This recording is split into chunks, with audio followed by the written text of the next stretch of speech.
Masculinity is not something a man performs, it is something he carries. It reveals itself not in how a man speaks when he is confident, but in how he behaves when there is no applause, no certainty, and no escape. At its core, masculinity is psychological orientation.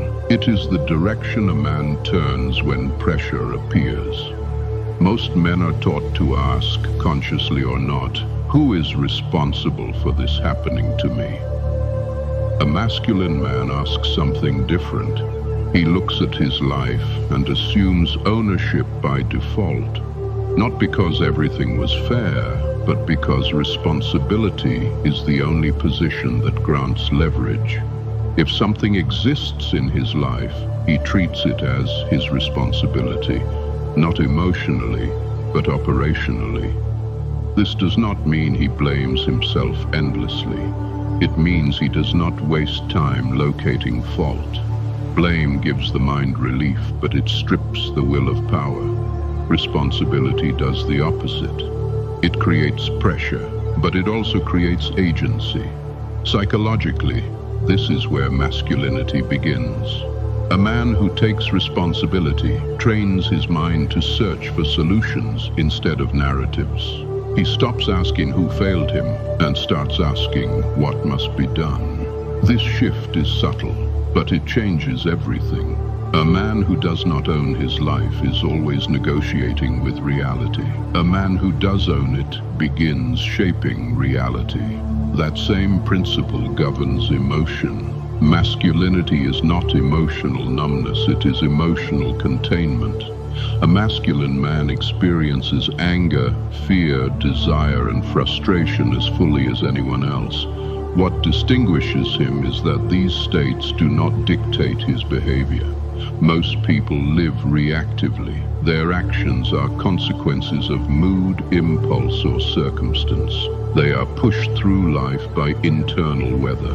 A masculine man creates distance between what he feels and what he does.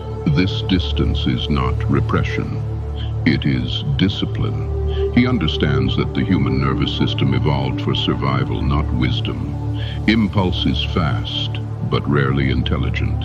Emotion is informative, but unreliable as a commander. So he trains himself to pause, not indefinitely, not passively, but long enough to choose. Over time, this practice reshapes the mind. Self-control stops feeling like resistance and starts feeling like clarity.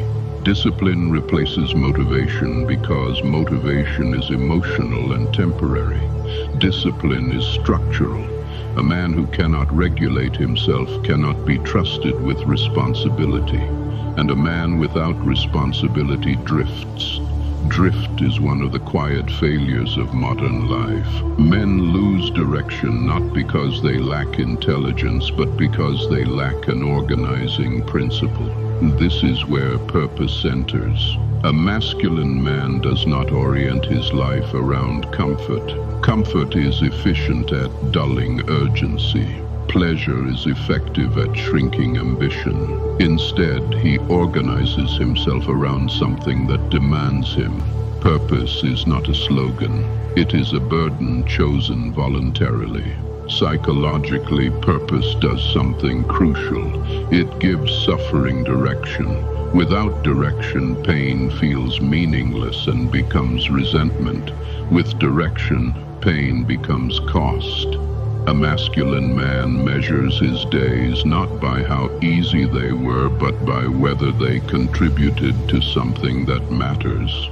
He asks himself questions most people avoid because they are destabilizing. What would fall apart if I stopped showing up? What am I building that will exist beyond my comfort?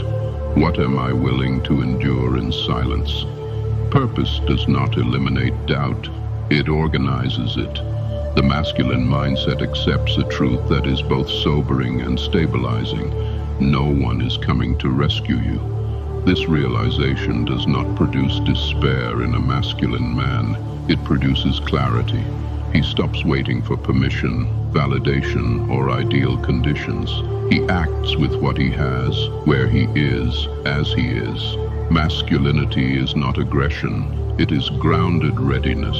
It is the calm willingness to carry weight over time without collapsing into complaint or ego. This mindset is not dramatic.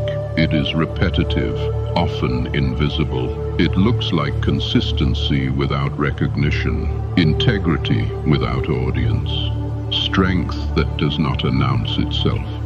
In a world that rewards expression over restraint and comfort over meaning, masculinity becomes rare, not because it is outdated, but because it is demanding. And what is demanding is always uncommon. Masculinity is not loud. It is not fragile. It does not need to be defended. It stands quietly on responsibility, governs itself under pressure, and moves toward purpose even when comfort argues otherwise. That is the mindset, not a performance, not an identity, a discipline, a direction, a choice made daily, whether anyone notices or not.